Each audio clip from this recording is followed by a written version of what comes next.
Hey guys, Prowl 1701 here, and today we're going to be reviewing part 3 of the audio Big Finish adventure, The Last Adventure, which of course is a collection of stories to represent the Sixth Doctor's kind of final era, even though each story does have him with a different companion, so it does take place at different points in his timeline.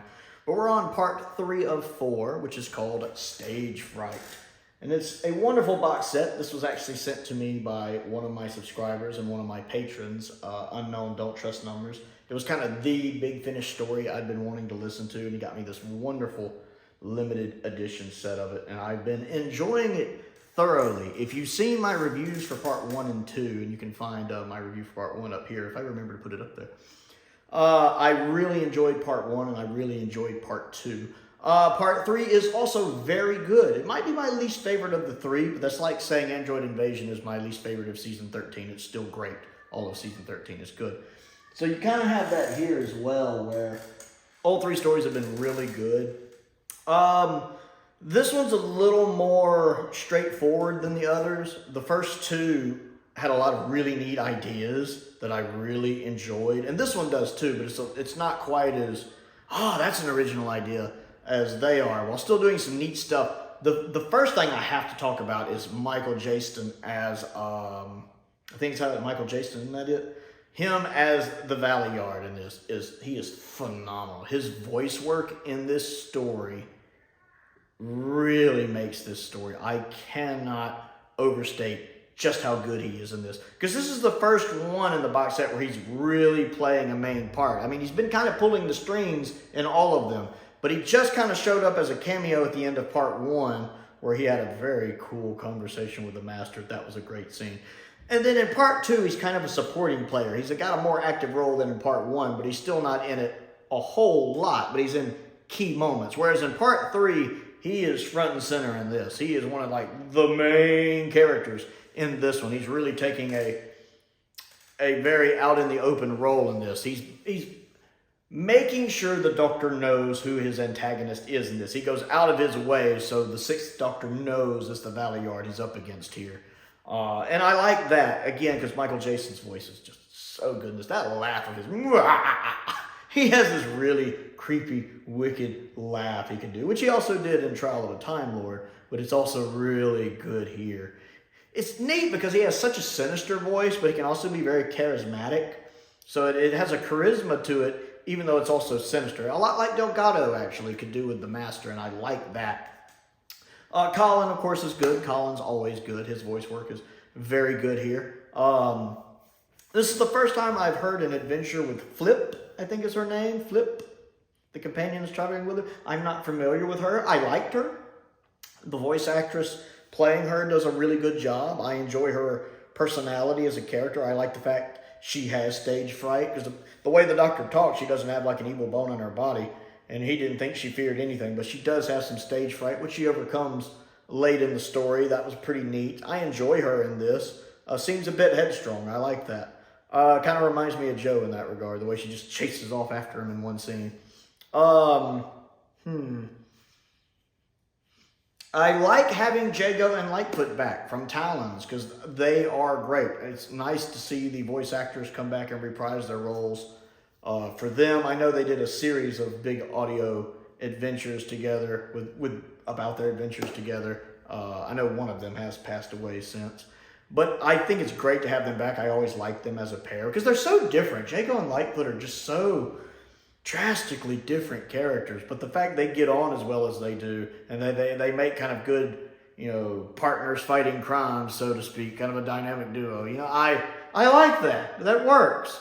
I always like Jago's way of speaking. I don't know. I'm sure there's a word for it. I'm not British. I don't know what it is, but I'm sure there's a word for his manner of speaking he does. But I always liked it. It's always nice to see the Rock of Gibraltar back. He even has a scene similar to that in Talons when of course, it couldn't keep me down for long. Yes, the Doctor mentions something about your constitution. There's a whole little interplay there it's really funny. Really, really funny. So it's nice having them back. They're both fantastic. Jago feels like Jago. Lightfoot feels like Lightfoot. I think they're written well and their actors perform them well. I enjoy that. The story itself is fine. It's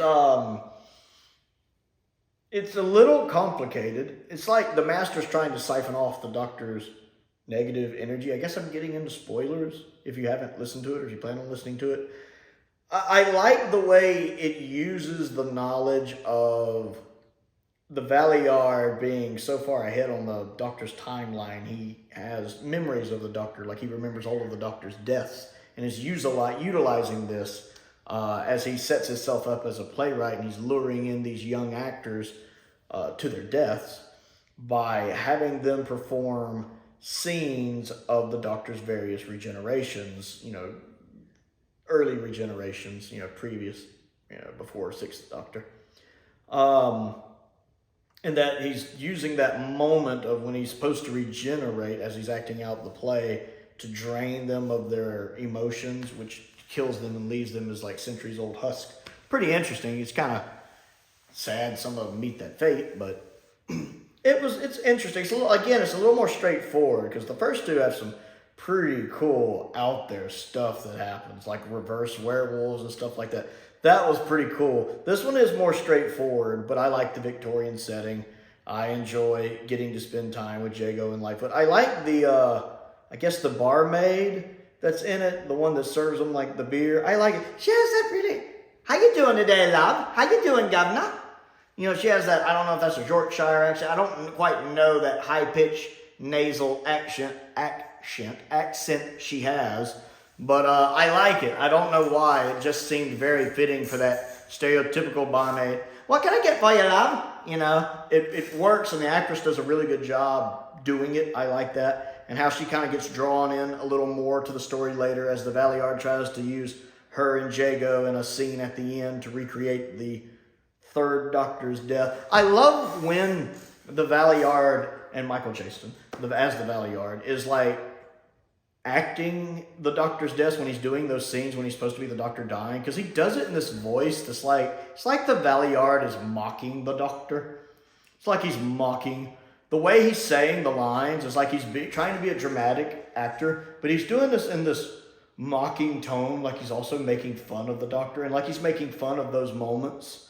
And he says the words, but he says them in a different way. They're not just verbatim what the Doctor said.